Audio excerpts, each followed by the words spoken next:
Good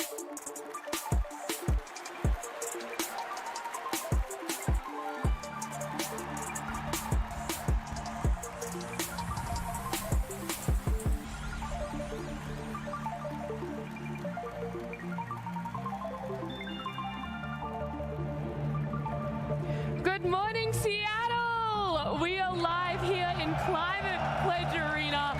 I can hear it. Hopefully you guys at home can hear it. We have this gorgeous crowd, this arena filling up right now. Everyone waiting in anticipation for all of the Dota action we're going to be seeing today. TI12 has begun. It is day number 1, and you're going to start hearing the voices of my beautiful panel. I got Rezo joining me, I got Effie, and I have Lacoste, who I know you're absolutely hyped and excited for TI Finals. Oh, absolutely. I mean, it's good to be here. Last time I was here was a decade ago, you know, playing on the big stage, but very excited. The crowd, everything, you know, just bringing a lot of memories.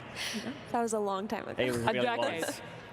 There's been a lot of history made in between when you were down there, Lacoste, and now being up here. But Rezo, you're on the main stage only a year ago. It wasn't this exact stage, but being back in Seattle, how much does that mean to you and being a panelist now? This place is just magical to me. It brings so many good memories, like good and bad both. But it's like so many highs and so many lows being in this place. Like I was walking there, like next to the stages, and I was like, it feels weird coming here tomorrow and not playing, you know, like because I've been there so many times, and I mean the crowd here is absolutely amazing every time. Like you just feel that energy coming to the to the players, and I think it's gonna benefit the home teams today for sure.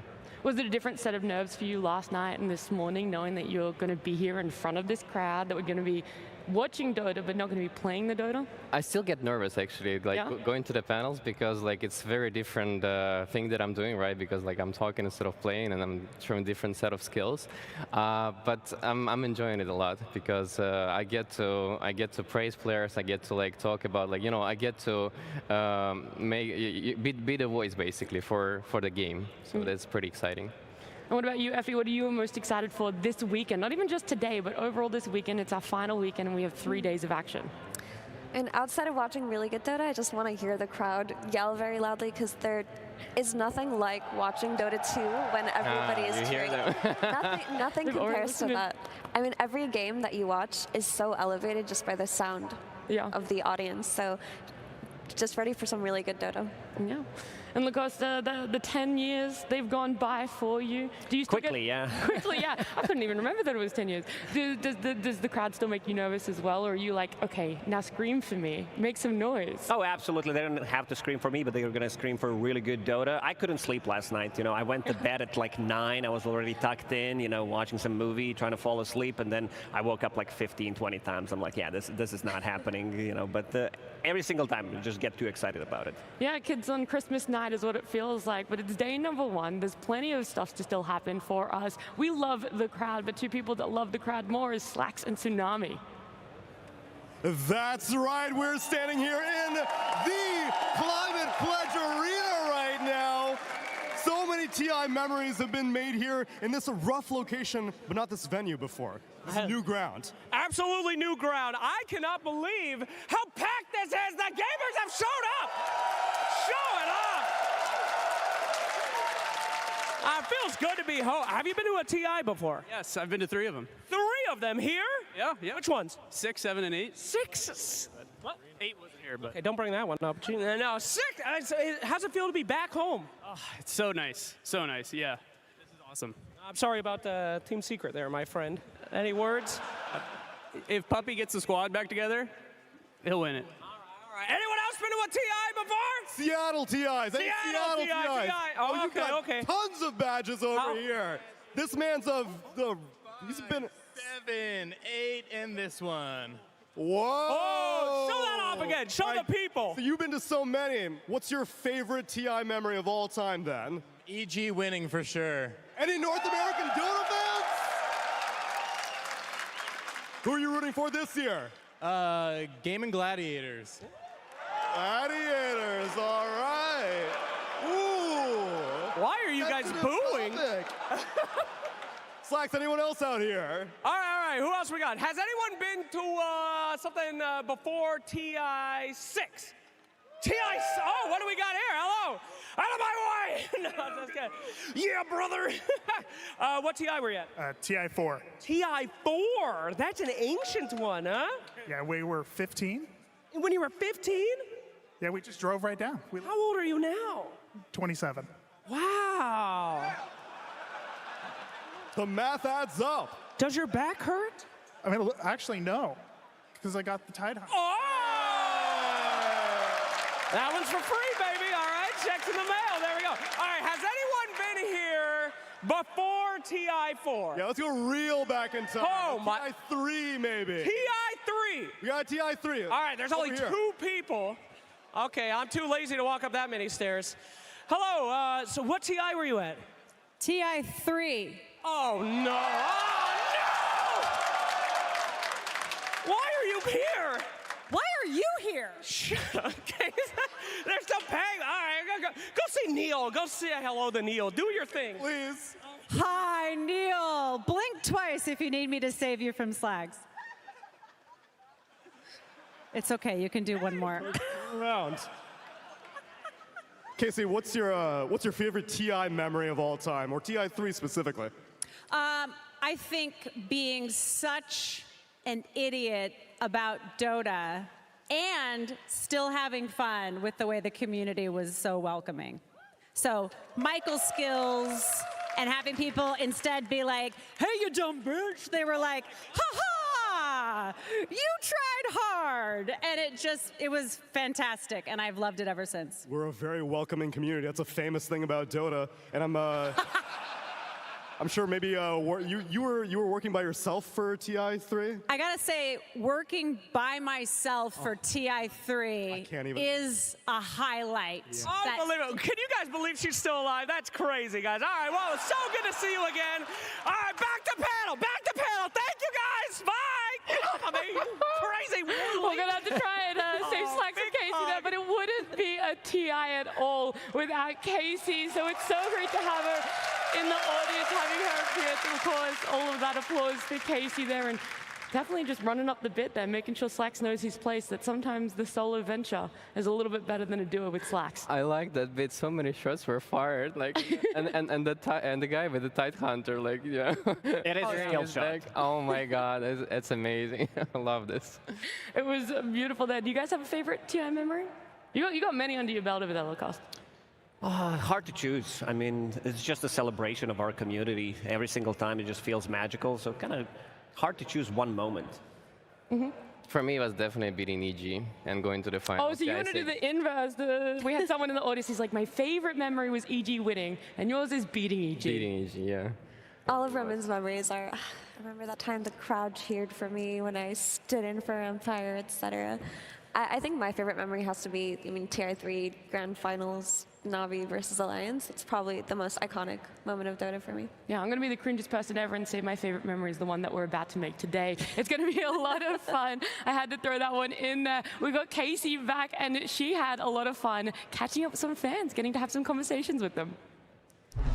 Okay, you guys look especially lovey-dovey. What's going on here? We got engaged this weekend for this trip, so yeah. Right before our flight to Seattle. Yeah, right before we left yesterday. We've been here.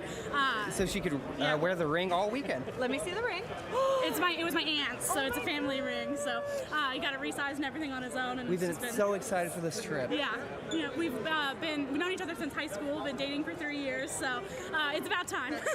About time, sir. You understand what she means by that?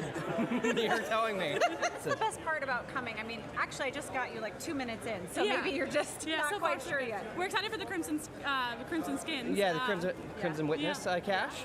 We're excited just for Dota, the game. Yeah. Okay. So this is my mother. I got her into Dota because we need something to share and have in common, and she got completely hooked on it. And despite the fact that she's never played a game, she started watching in 2017, and she knows all the teams, all the players. She's a huge fan, wakes up at like 6 in the morning to watch Dota. Deal? Getting the goodie bag. Let me see what's in there. Have you looked in? I haven't. Okay, let's take a look. It's a bag, my badge, and oh, it's Alina. Oh, look at that. Pretty cool. Are you here with a bunch of friends? Yeah, they're right up there, I think. Yeah. Wait, I'm sorry. Wait. Where are you? No, I mean, they ditched me. They ditched me at this point. Wait, you let me take you on an escalator to nowhere and ditched your friends. Yeah, anything for you, Casey. Tell me what team you're here for. Nouns, all the way, Nouns. Yes. NA Dota. What? We made it. Which team are you here for? It's Nouns. Nouns, okay, what about you? LGD. Yeah, what about you? Spirit. Yeah, what about Spirit. you? Team Spirit. I'm getting tired. What? Oh no! Which team? Russia. Russia. Just Spirit. Okay, Russia. which team? Liquid. Liquid. Which team? Nouns got this. Okay. Sure. Phil, I'm very tight. Want me, bro? Hi, what are you ready for? What are you ready for? No, waiting for What about you? What about you? Quick, we're getting to the end. No. Ah, God. What is slack? What do you mean, where is slacks? Get out of here. We're asking everyone their favorite team there, who they're hoping is going to be taking home the Aegis, and that's the top 8 teams. But we had many other weekends of Dota before this. We had groups 2 weekends ago. We had playoffs last weekend as well. With playoffs, key memories. What came out of that when we had to say goodbye to, how many was it? 8 other teams, which was massive. This was the bracket for it. We had the upper bracket, the lower bracket, and there were so many teams that we had to say goodbye to at cost. Yeah, unfortunately, but it's just the way it is. I'm really glad that there's a rise in Eastern European Dota. This is the region that has a lot of new up-and-coming players. As we can see, they had the 3 teams in the upper bracket, starting in the upper bracket quarterfinals, and also China. China showing up strong. This is the first time that they started TI with only 2 teams, so really glad that they're doing well. Both teams in the upper bracket semis. Yeah, I mean, Eastern Europe gave us one of the greatest TI Cinderella stories of all time with Team Spirit at TI 10, and it feels like Virtus Pro are on a little bit of potentially replicating that run, because it seems like everything has just clicked for them right in time. I did not expect them to get this far, and if they've gone under the radar that long, they may catch everybody by surprise. So that is my team to watch for today. I feel like there's another team that has a similar sort of Cinderella story potential for themselves, Reza. That's Nouns. I know you're a fan of them. We also had Casey catching up. A lot of people rooting for Nouns. Of course I am. It takes me back to the memories of DC times when we were the dark horse, when we were not expecting anything from like our team, and they're kind of in that position as well, where like there's no pressure on them, but they can only perform, and they can perform in front of their audience, which is like amazing, and it gives them energy, and you know, we might see some unexpected results today for sure. Yeah, a lot of unknowns. We had a lot of high highs and a lot of low lows. That's what you talked about, Rezo. Not only in this stadium will that happen, but we had it last weekend at the convention center during our playoffs. So let's have a recap. Let's see how all of our teams performed a weekend ago. Bet boom! They're gonna claim the game! How do you do that? How?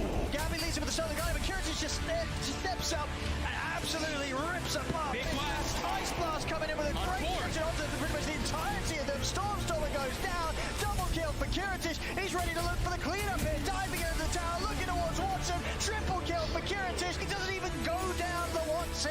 Oh, the Ravage. 8 teams that got knocked out. Shopify, Key, TSM, EG, Talon, Entity, Tundra, 9 Pandas. We won't be seeing any of those players gracing the stage, but it did leave us with our top 8. We saw them there: LGD, Azure, Liquid, BetBoom, Team Spirit Gaming, Gladiators, Nouns, and Virtus Pro. So these 8 teams, there's a potential for TI repeats. It's only ever happened once before, guys, but there is a potential for it to happen again. There is the obvious Team Spirit minus Lal are going to have their chance to be able to lift the Aegis for a second time over the next few days. But also Toronto Tokyo is still in the running on his new team, BetBoom, and we have Y Smile still left there on LGD. Yeah, I'm really glad that Toronto Tokyo is up there, because it was a really difficult decision for him to make, to leave the Team Spirit. You know, after winning TI and not having the greatest result TI afterwards, he, you know, also changed the position, which is a bit of an awkward one, you know, going from mid lane to position 5, not a traditional transition that you see in Dota 2, but yeah, Team Spirit, they still have it, you know, this magical TI run that they had at TI 10, and also they seem to power up as we get closer to TI. They just won the Riyadh Masters, and the boys, they're back in town. Yeah, but also Y from LGD. I mean, I feel like LGD got so close TI 10. It felt like they had the hopes and dreams of their entire region on them for so long, and it felt like we saw the decline of the Chinese region afterwards, where teams just did not perform the year after. we only had 2 Chinese teams come into this TI, but the 2 that came in with Azure and LGD, they look so good. They look like they're there to reinvigorate the region, and a 2-time TI win for Y could be just what they need. So I'm really excited to see him here contending again in top form. There's a lot of hopefuls, and I am excited to see if that's going to happen. And obviously, it feels like no matter what does happen, Effie, there's going to be that China region sort of being reborn off of the back of TI-12 here. But there's also new hopefuls, right? Everyone that hasn't won is a new hopeful, but some people, it's their first TI, Rezo. We've got a lot of people on our screen here, and these are all of the players. First time TI, first time here in Climate Pledge Arena, first time on this main stage for the International, and they could, in 3 days' time, be lifting the Aegis. I mean, I just love to see the combination of like new players coming with the old players to the TI, because back in my days, we were coming like everybody was new, but now you have this synergy between like new and old. And that's why, like, that's how you can actually win the championships. Like for Virtus.pro, for example, they have like on their squad that G, like very veteran player like FNG that's leading the team right now. So they're like, they have what it takes to actually like be the champions. And you know, there's possibilities, definitely. I feel like it also adds on to what you were just saying, Effie, about how like why picking up the Aegis again for themselves would be massive for LGD to win. But they've got 3 new players too, so even more so that it's like there's a lot of hope for new players in that region. Yeah, and I'm sure their veteran teammates want them to experience the feeling of winning something. I mean, we saw it in the Riyadh Masters with Team Spirit. Yashara said that the reason why they tried so hard is they just wanted Laurel to experience that sensation of winning and picking up the trophy. So for that to happen for all of these hopefuls, that would be incredible. But also, I just want to shout out Gunnar, because it's wild to think that he's a TI rookie. It feels like he got so close every year to almost qualifying for TI. He's worked TI as an analyst, but for him to finally be playing a TI as a player and in the top 8, in the playoffs no less, in his home region, I mean, that is a story. Yeah, I mean, last year was so tough for them, last chance qualifiers. That's how far and how close they were to be able to, you know, crowning themselves as TI players. But this almost feels like a story for them, like a fairy tale for them. We've had a lot of faces return here for TI. We saw Casey. We're going to see another familiar face. It's Purge. 362 days. That's the time since Tundra lifted the Aegis of Champions in Singapore. Since then, 123 teams in 6 different regions competed in leagues and majors to make it here to the road to the International. We started on that road at TI with 20 teams. In the last 2 weeks, there's been 126 games. That's 6 rampages. There's been 603 buybacks, 4,866 observer awards, and 343,461 dead creeps. Now, the road has been littered with heartbreak and hearts of Trask, but that road led us here back to Seattle for the first time in 6 years. So we're left with the final 8 teams. That's 8 teams who are fighting for one goal, and that goal is to lift the Aegis of Champions.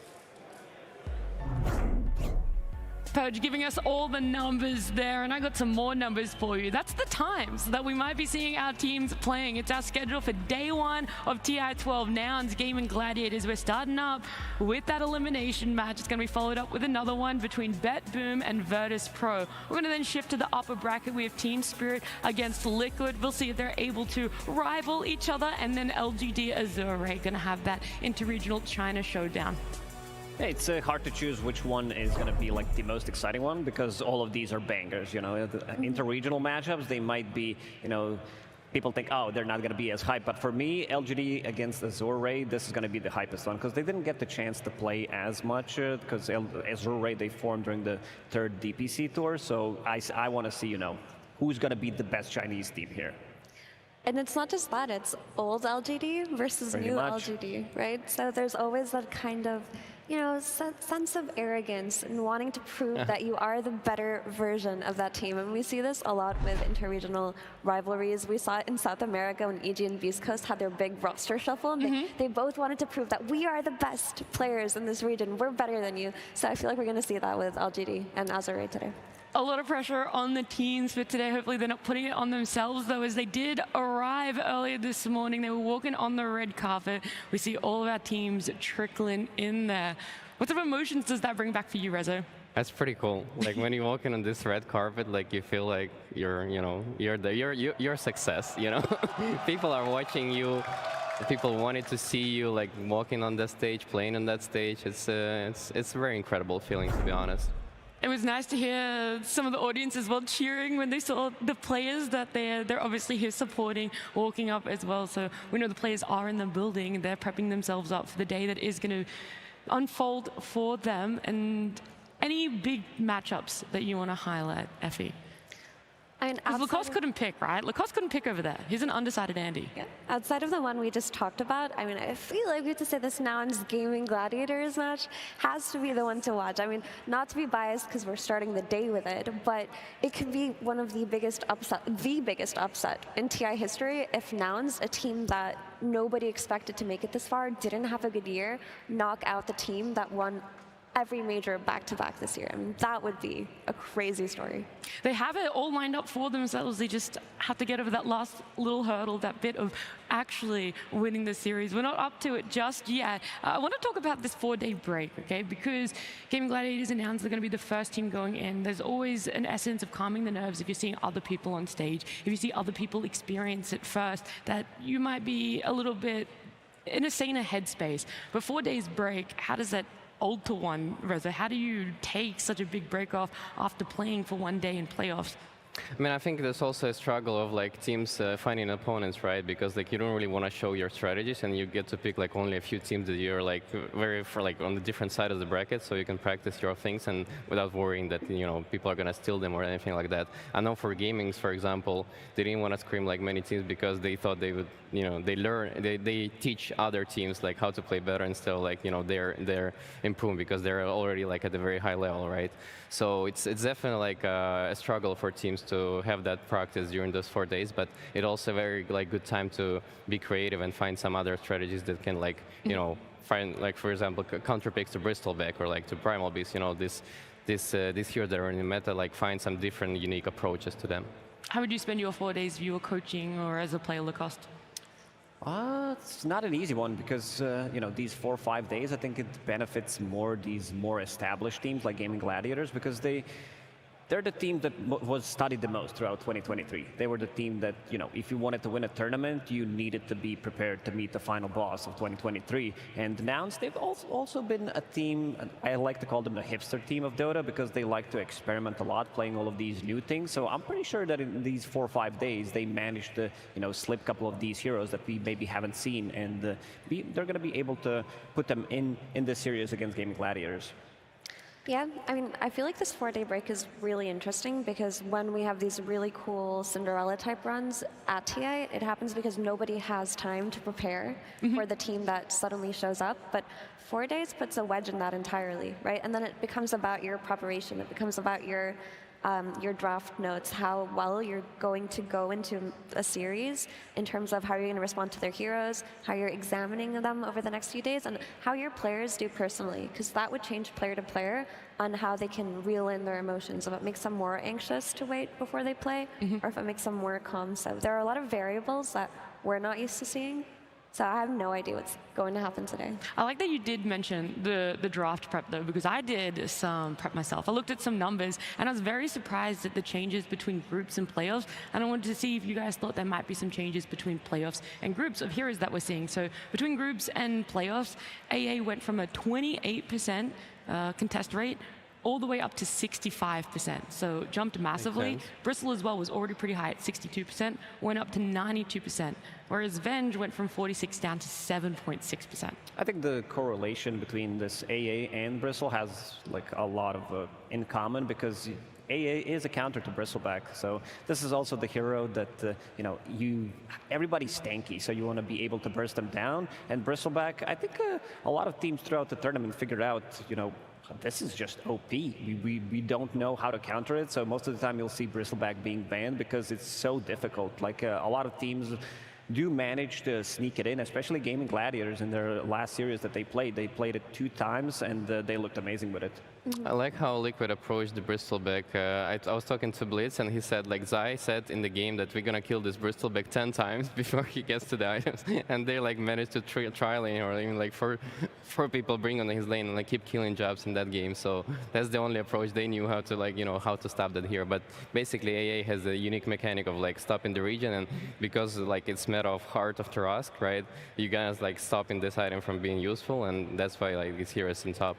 But for Venge, like for example, it's very weak on lane, it doesn't provide as much damage, and you need to have damage supports in this meta.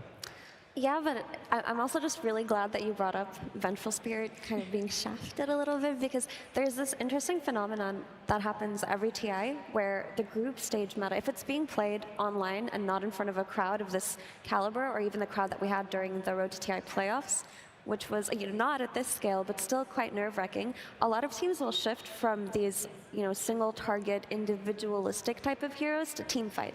Every TI, teamfight somehow always comes back into the meta. So a support like Vengeful Spirit, who just gives you a damage amplification but not that much teamfight presence, will always be pushed away in favor of your Phoenixes, your Ancient Apparitions. We see this also with Rubik somehow coming back into TI meta always, Shaker coming back into TI meta always.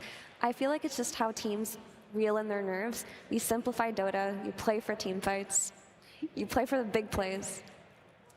All right, well, we've discussed a lot of topics this morning. We've gone over what teams are remaining. We've gone over potential shifts in meta, how teams have spent their last 4 days, that anticipation, those nerves. Are they ready? How are they going to be sitting it for themselves? And it does mean the checklist is getting towards the bottom. We only have a couple more things to do, and that is to have our TI-12 opening ceremony.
failure whenever the battle horn blows.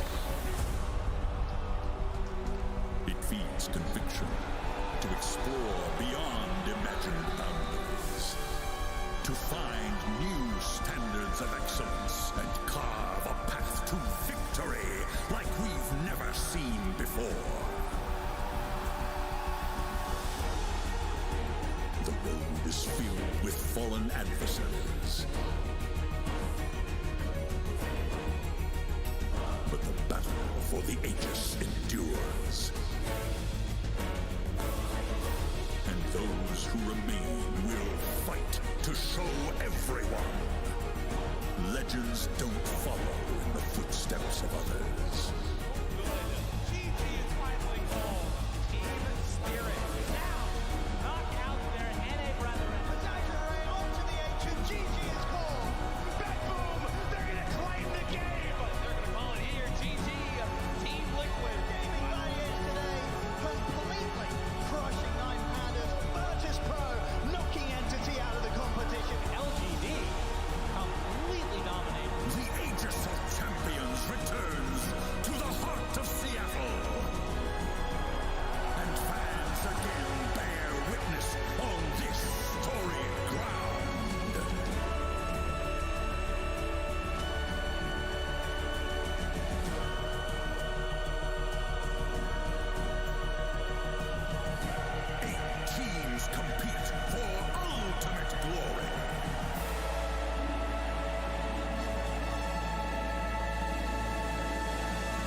Welcome the finest Dota teams in the world.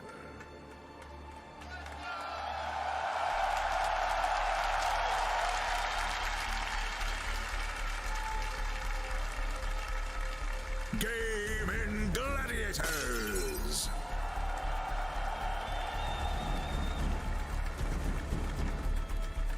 Nouns.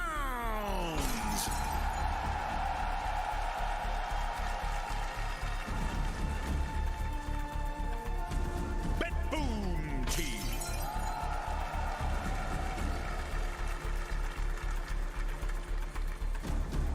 Virtus Pro.